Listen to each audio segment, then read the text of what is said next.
সুপ্রিয় দ্বাদশ শ্রেণীর শিক্ষার্থী বন্ধুগণ, হাজির হলাম উচ্চ মাধ্যমিক 2024-এর শেষ মুহূর্তের ইতিহাস বড় প্রশ্নের সাজেশন নিয়ে। আজকে ভিডিওটিতে আলোচিত এই প্রশ্নগুলি দেখে গেলেই পরীক্ষার হলে 100% প্রশ্ন কমন আসার সম্ভাবনা আছে। যে সকল শিক্ষার্থী বন্ধুগণ একটু কম করেই ভালো ফলাফল করবে ভাবছো, তাদের জন্য ভিডিওটিতে রয়েছে বিশেষ কিছু প্রশ্ন, যেগুলি ভিডিওটির শেষে আমি আলোচনা করে দেব। ওই প্রশ্নগুলি ভালো করে প্র্যাকটিস করে গেলে আমি আশা রাখি উচ্চ মাধ্যমিক 2024-এ ইতিহাস বিষয়ে তোমরা একটি ভালো ফলাফল করে আসতে পারবেই। তাই ভিডিওটি সম্পূর্ণ দেখার অনুরোধ রইল। চলো আর বেশি দেরি না করে প্রশ্নগুলি দেখে নেওয়া যাক। ভিডিওটি শুরু করার আগে তোমাদের সকলকে স্বাগত জানাই আমার ইউটিউব চ্যানেল ফিলোসফিক্যাল ওয়ার্ল্ড 24/7-এ। যারা আমার ইউটিউব চ্যানেল ফিলোসফিক্যাল ওয়ার্ল্ড 24/7 এখনো সাবস্ক্রাইব করনি, তাদের কাছে বিশেষ অনুরোধ রইল, তোমরা প্লিজ চ্যানেলটিকে সাবস্ক্রাইব করে ভিডিওটিতে একটি লাইক করে দাও। আমার চ্যানেলে এই ধরনের আরো ভিডিও পরবর্তীকালে আসতে চলেছে। আর দেরি না করে নোটসটির দিকে দেখা যাক। লক্ষ্য করো এইচএস 2024-এ কোন কোন প্রশ্নগুলো তোমাদের জন্য খুবই গুরুত্বপূর্ণ। যারা এখনো পর্যন্ত প্রিপারেশন স্টার্ট করনি তারা এই প্রশ্নগুলো অবশ্যই করে যেও, কারণ এই প্রশ্নগুলো এই বছরের জন্য খুবই গুরুত্বপূর্ণ এবং এই প্রশ্নগুলো তোমাদেরকে কিন্তু পরীক্ষার হলে করে যেতেই হবে। চলো নোটসটির দিকে লক্ষ্য করো। তোমাদের প্রথম অধ্যায় থেকে আমি যে যে প্রশ্নগুলো নির্বাচন করেছি তার প্রথম হলো জাদুঘর বলতে কি বোঝো, অতীত পুনর্গঠনে জাদুঘরের ভূমিকা আলোচনা করো, মিউজিয়াম কাকে বলে এবং এ প্রকারভেদ আলোচনা করো, অতীত স্মরণ করার ক্ষেত্রে মিথ বা পৌরাণিক কাহিনী এবং স্মৃতিকথার ভূমিকা আলোচনা করো, অথবা দিয়ে এর সাথে একটি প্রশ্ন আছে, এটা এইভাবেও ঘুরিয়ে আসতে পারে, ইতিহাস রচনায় স্মৃতিকথার গুরুত্ব কি। পরের প্রশ্নের দিকে লক্ষ্য করো, পেশাদারি ইতিহাস বলতে কি বোঝায়, অপেশাদারি ইতিহাসের সঙ্গে পেশাদারি ইতিহাসের পার্থক্য কি। এই প্রশ্নটা এভাবেও পরীক্ষার হলে ঘুরিয়ে দিতে পারে, পেশাদারি ইতিহাস ও অপেশাদারি ইতিহাসের তুলনামূলক আলোচনা করো। প্রথম অধ্যায় থেকে এই 4টি প্রশ্ন এবছরের জন্য খুবই গুরুত্বপূর্ণ। এর সাথে আরো একটি প্রশ্ন আমি রেখেছি, যেটা ভালো করে পরীক্ষার হলে দেখে যেও, আধুনিক ইতিহাসের লিখন পদ্ধতি সম্পর্কে আলোচনা করো। যারা ইতিহাস বিষয়ে একদম বড় প্রশ্নে 40-এ 40 পেতে চাইছো, তাদেরকে বলবো এই প্রশ্নগুলো সব কটাই তোমাদের করে কিন্তু পরীক্ষার হলে যেতে হবে। এই মাত্র 7টা বা 8টা প্রশ্ন দিয়ে দেবো এবং তার মধ্যে সবগুলো কমন থাকবে, এরকম কিন্তু হয় না সাধারণত। এগুলো কিন্তু যদি সাজেশন মিলেও যায় তাহলেও কিন্তু একটা রিস্ক পরীক্ষার হলে থেকে থাকে। তো যারা ভালো ফলাফল করার আকাঙ্ক্ষা নিয়ে পরীক্ষার হলে যাচ্ছ, তাদেরকে বলবো এই সকল প্রশ্নগুলো তোমরা তোমাদের ইম্পর্টেন্ট কোশ্চেনের তালিকায় অন্তর্ভুক্ত করো। দ্বিতীয় অধ্যায়ের দিকে লক্ষ্য করো। দ্বিতীয় অধ্যায়ের প্রথম প্রশ্ন, উপনিবেশবাদ ও সাম্রাজ্যবাদ বিষয়ে হবস ও লেনিনের তথ্য আলোচনা করো। সাম্রাজ্যবাদ বলতে কি বোঝো, সাম্রাজ্যবাদ উদ্ভবের কারণগুলি সংক্ষেপে বর্ণনা করো। উপনিবেশবাদ বলতে কি বোঝো, এর সঙ্গে সাম্রাজ্যবাদের সম্পর্ক নির্ধারণ করো। উপনিবেশিক সমাজে জাতি সংক্রান্ত প্রশ্ন ও তার প্রভাব আলোচনা করো। চলো তৃতীয় অধ্যায়ের দিকে লক্ষ্য রাখো। তৃতীয় অধ্যায়ের প্রথম প্রশ্ন, ব্রিটিশ ইস্ট ইন্ডিয়া কোম্পানির আমলে ভারতের ভূমি রাজস্ব ব্যবস্থার সংক্ষিপ্ত পরিচয় দাও। চিরস্থায়ী বন্দোবস্ত বলতে কি বোঝায়, চিরস্থায়ী বন্দোবস্তের শর্তগুলি লেখো। চিরস্থায়ী বন্দোবস্ত প্রবর্তনের ফলাফল আলোচনা করো। অথবা দিয়ে প্রশ্নটা এভাবেও কিন্তু পরীক্ষার হলে ঘুরিয়ে দিতে পারে, চিরস্থায়ী বন্দোবস্তের শর্তগুলি লেখো। বাংলার সমাজ ও অর্থনীতিতে চিরস্থায়ী বন্দোবস্তের প্রভাব সমূহ আলোচনা করো। দ্বিতীয় প্রশ্নের দিকে লক্ষ্য করো, ক্যান্টন বাণিজ্যের প্রধান বৈশিষ্ট্যগুলি কি ছিল, এই বাণিজ্যের অবসান কেন হয়। পরের প্রশ্ন এই অধ্যায় থেকে যেটা ইম্পর্টেন্ট সেটা হলো ভারতের রেলপথ প্রবর্তনের উদ্দেশ্য ও প্রভাব আলোচনা করো।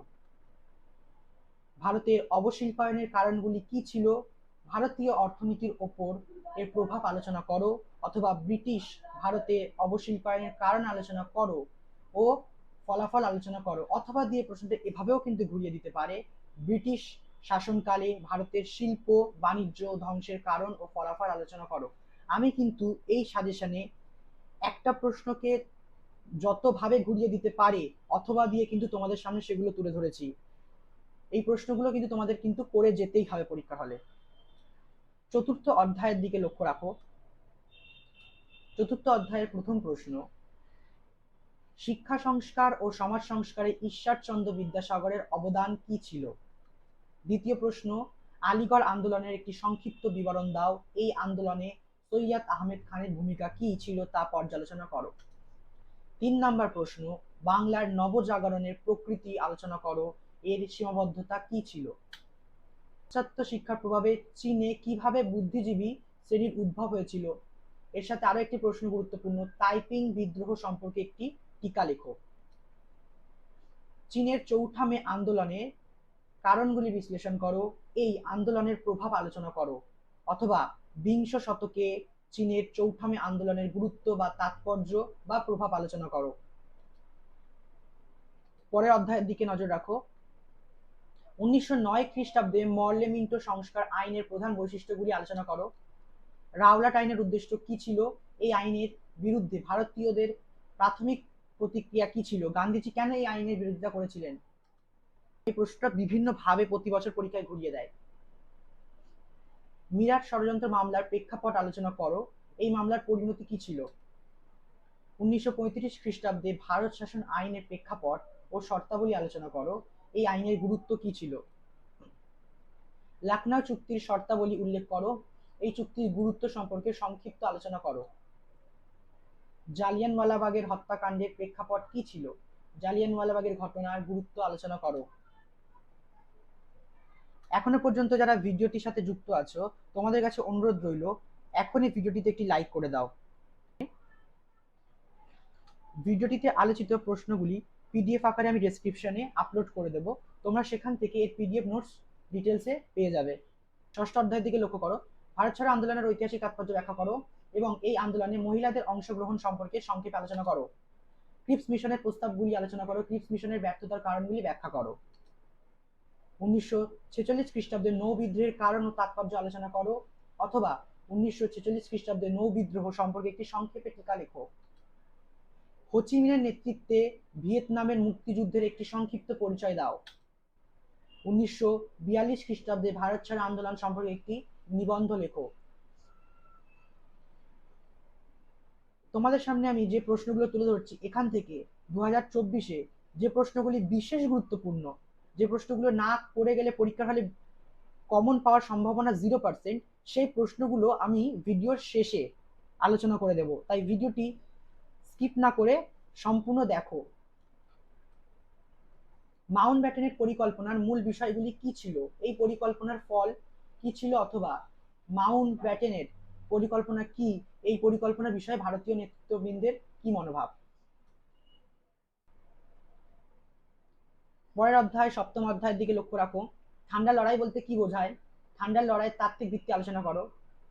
ট্রুম্যান নীতি ও মার্শাল পরিকল্পনা সম্পর্কে সংক্ষেপে টিকা আলোচনা করো। কিউবার ক্ষেপণাস্ত্র সংকটের সংক্ষিপ্ত পরিচয় দাও। জোট নিরপেক্ষ নীতি কি ছিল? জোট নিরপেক্ষ আন্দোলনের উদ্দেশ্য আলোচনা করো। অথবা প্রশ্নটিকে এভাবেও কিন্তু পরীক্ষার হলে ঘুরিয়ে দিতে পারে, জোট নিরপেক্ষ আন্দোলনের মূল্যায়ন করো। এবার আমি সেই প্রশ্নগুলো তোমাদের সামনে তুলে ধরবো, যে প্রশ্নগুলো খুবই গুরুত্বপূর্ণ। প্রথম অধ্যায় থেকে যে প্রশ্নগুলো দিয়েছি সেগুলো ভালো করে পড়বে, কিন্তু যারা একটু কম পড়তে চাইছো তাদের জন্য বলবো যে জাদুঘর বলতে কি বোঝো, এটা এবং এই প্রশ্নটা, প্রথম এবং দ্বিতীয় এই দুটি প্রশ্ন ভালো করে পরীক্ষার হলে দেখে যেও, এবং তার সাথে এই প্রশ্নটা টাইম পেলে একটু দেখে যেও। বারবার বলছি, যারা ভালো ফলাফল করার আকাঙ্ক্ষা নিয়ে পরীক্ষার হলে বসছো তারা কিন্তু সব প্রশ্নই তাদের জন্য ইম্পর্টেন্ট, এখান থেকে কোনো প্রশ্ন তাহলে বাদ দেওয়া চলবে না। যারা একটু কম পড়াশোনা করতে চাইছো তাদের জন্য এই বিশেষ করে এই 3টি প্রশ্ন নির্বাচন করে দেওয়া হলো।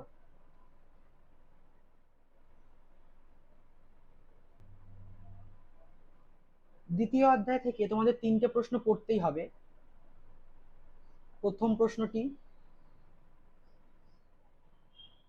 দ্বিতীয় প্রশ্নটি এবং সবার শেষ অর্থাৎ 3 নম্বর প্রশ্নটি, এই 3টে প্রশ্ন কিন্তু দ্বিতীয় অধ্যায় থেকে তোমাদের পড়তেই হবে। দ্বিতীয় অধ্যায় থেকে প্রশ্নের সংখ্যা একটু বেশি।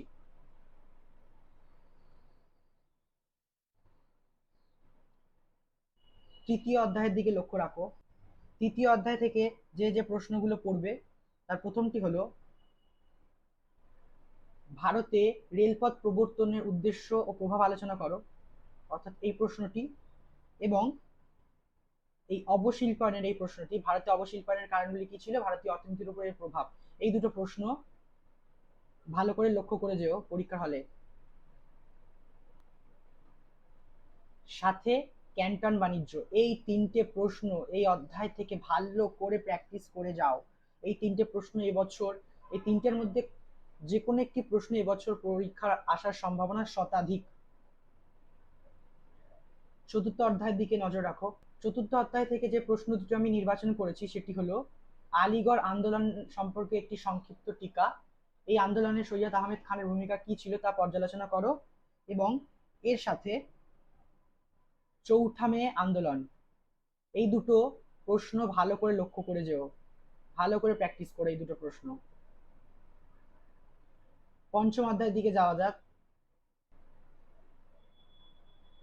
পঞ্চম অধ্যায় থেকে সব থেকে গুরুত্বপূর্ণ প্রশ্ন এবছর যেটা পরীক্ষায় আসার চান্স 100%, সেটা হলো 1935 খ্রিস্টাব্দে ভারত শাসন আইনের প্রেক্ষাপট ও শর্তাবলী আলোচনা করো, এই আইনের গুরুত্ব কি ছিল এটি আলোচনা করো। এই প্রশ্নটি এই অধ্যায় থেকে খুবই গুরুত্বপূর্ণ। ষষ্ঠ অধ্যায়ের দিকে লক্ষ্য রাখো।